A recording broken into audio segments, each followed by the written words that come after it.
Gak nyangka ya, kamu berani-beraninya usir sama paman bibi kamu sendiri. Usir? Aku nggak pernah ngusir siapa-siapa, Bu. Udah Dela, nggak usah pura-pura polos. Semua orang juga tahu kamu tuh tinggal di rumah ini sendirian kan? Kasian loh Pak Gugun sama Bu Ningsih. Ini kan rumah orang tua saya, Bu.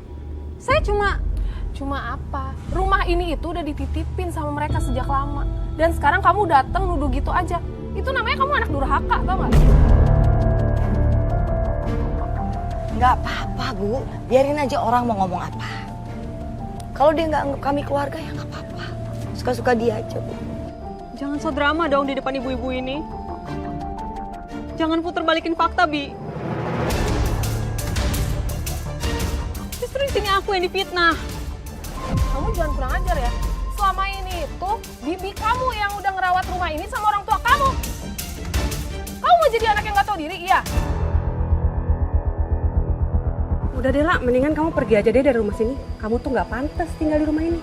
Aku nggak bakal pergi kemana-mana. Di sini aku cuma mau keadilan.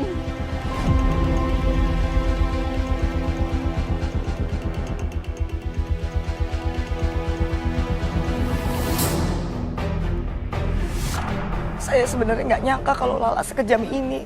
Tapi saya ikhlas, Bu. Bu, ibu tenang aja ya. Kalau nanti Lala kurang ajar lagi, kita belain ibu kok. Iya, sabar ya Bu. Terima kasih ya, Bu. Yaudah, kita pergi dulu ya, Bu ya? Iya, makasih, Bu.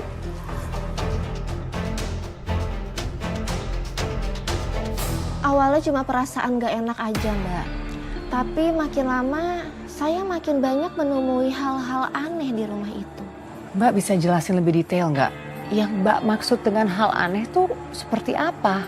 Waktu itu saya lagi beres-beres rumah. Gak sengaja saya senggol vas bunga yang berisi air. Airnya itu jatuh ke karpet. Waktu saya angkat karpetnya, saya kaget, Mbak. Kenapa kamu kaget? Apa yang kamu temukan di bawah karpet itu?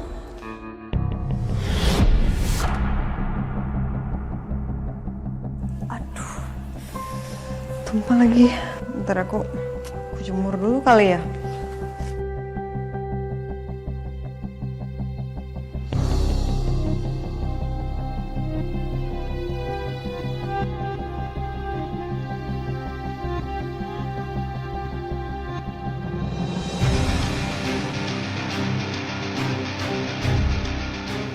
Kok warna ubinya beda ya?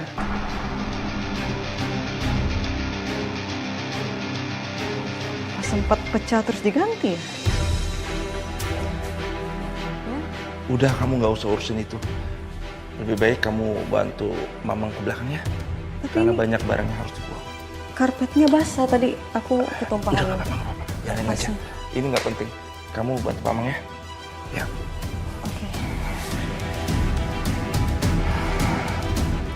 Waktu itu pikiran saya sebenarnya tidak sepenuhnya di situ, Mbak. Tapi ada satu pertanyaan yang terus mengganggu pikiran saya.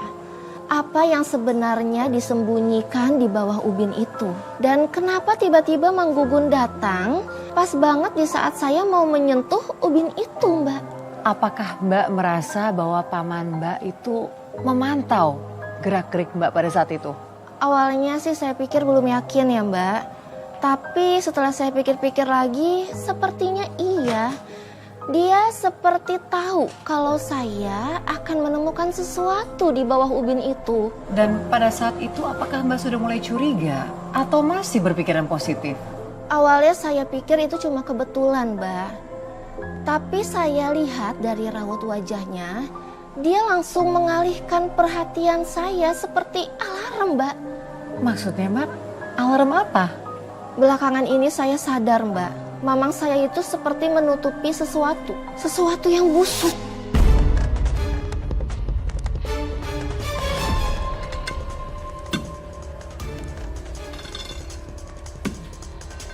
Siapa itu?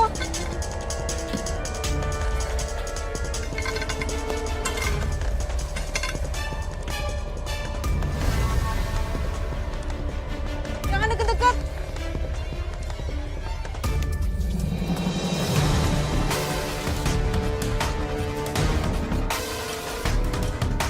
Siapa itu?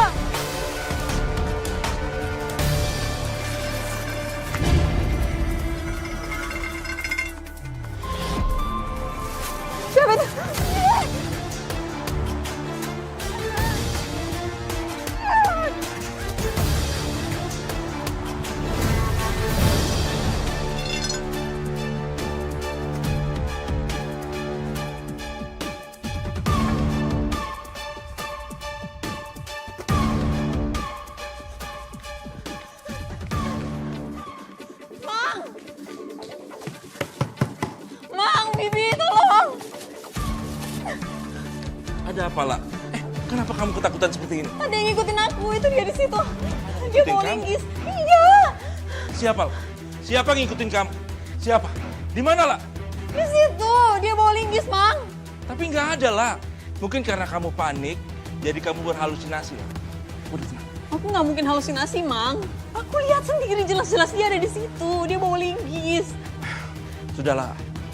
Lebih baik kamu masuk ke dalam. Di dalam lebih aman. Yuk, kita masuk ke dalam yuk. Dengar nggak sih, Mang? Ada suara linggisnya itu. Nggak ada, La. Aku tidak dengar, La. Udah, kita masuk ke dalam aja ya.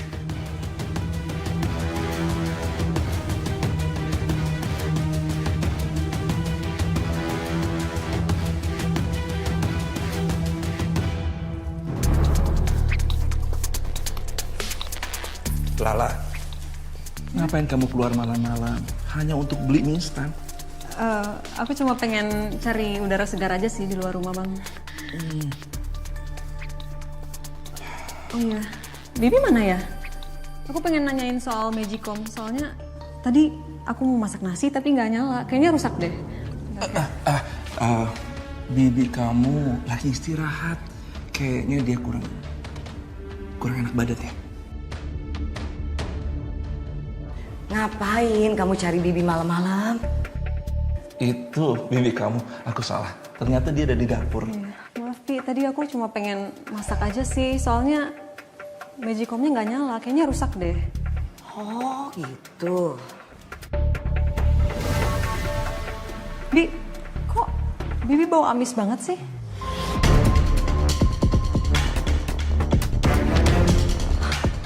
Bu Amis? Ya iyalah.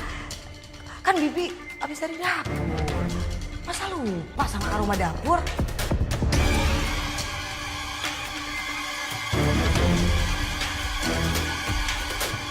Udah.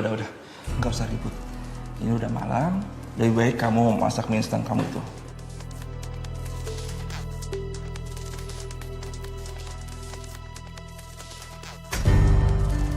Hati-hati Lala.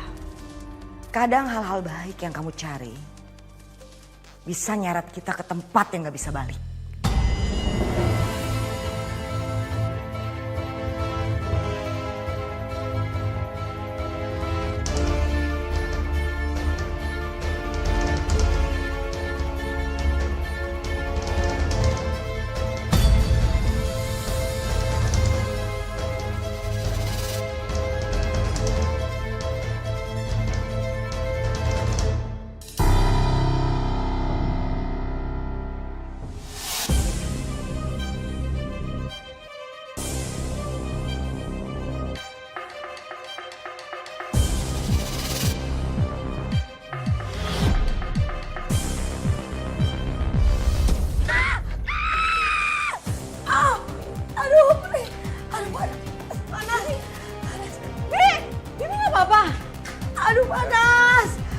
Apa sudah kamu lakukan pada bibi kamu?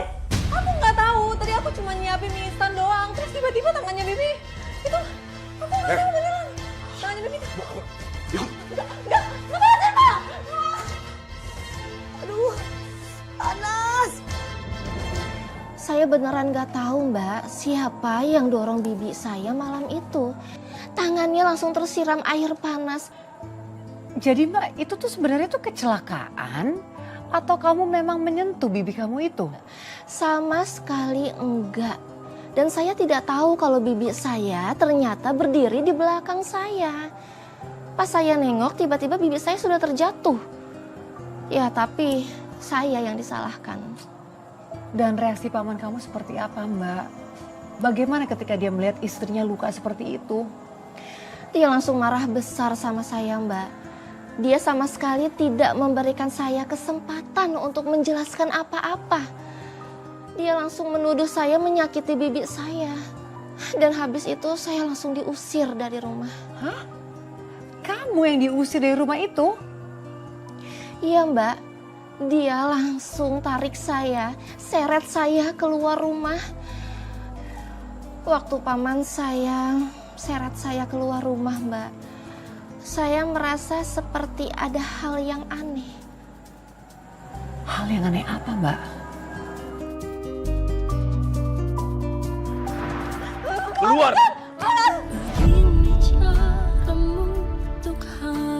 Pergi kamu dari rumah ini! Pergi! Harusnya aku yang punya hak di sini, bukan kalian. Kalian cuma numpang.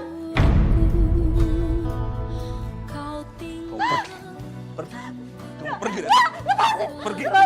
Kamu pergi dari sini!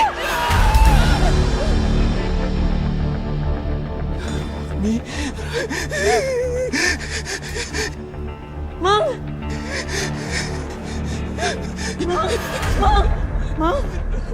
Mang Gugun, kenapa? Mang!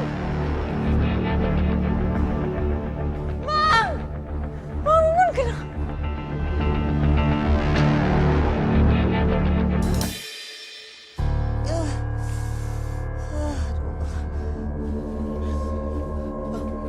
Mas, kamu ngapain malah kesini?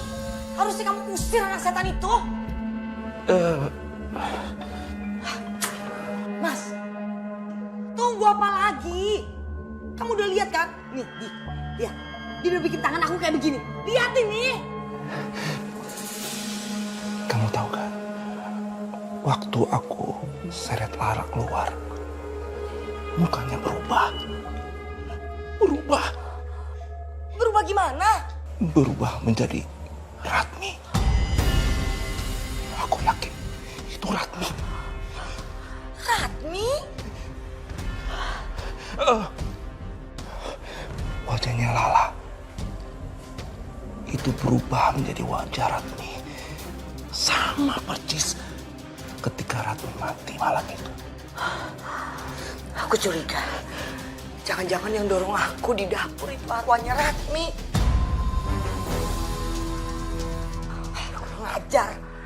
Udah mati aja masih ganggu. Bantu gak berguna. Kita harus cari dukun, Mas. Kita habisi sekalian arwahnya si Ratmi. Sekalian juga tuh si Lala. Sekali jalan.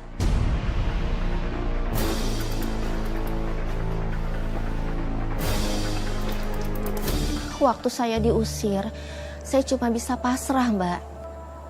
Paman saya tuh seperti menahan sakit atau takut. Dia sempat melirik ke arah belakang saya, seperti melihat sesuatu di belakang saya. Tapi saat saya nengok, tidak ada siapa-siapa.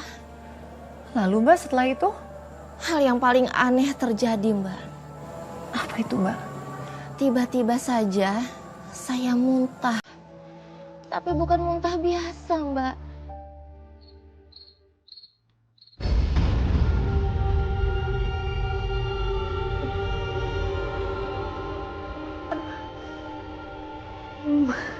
Terus sakit. Aku tahu sakit banget sih.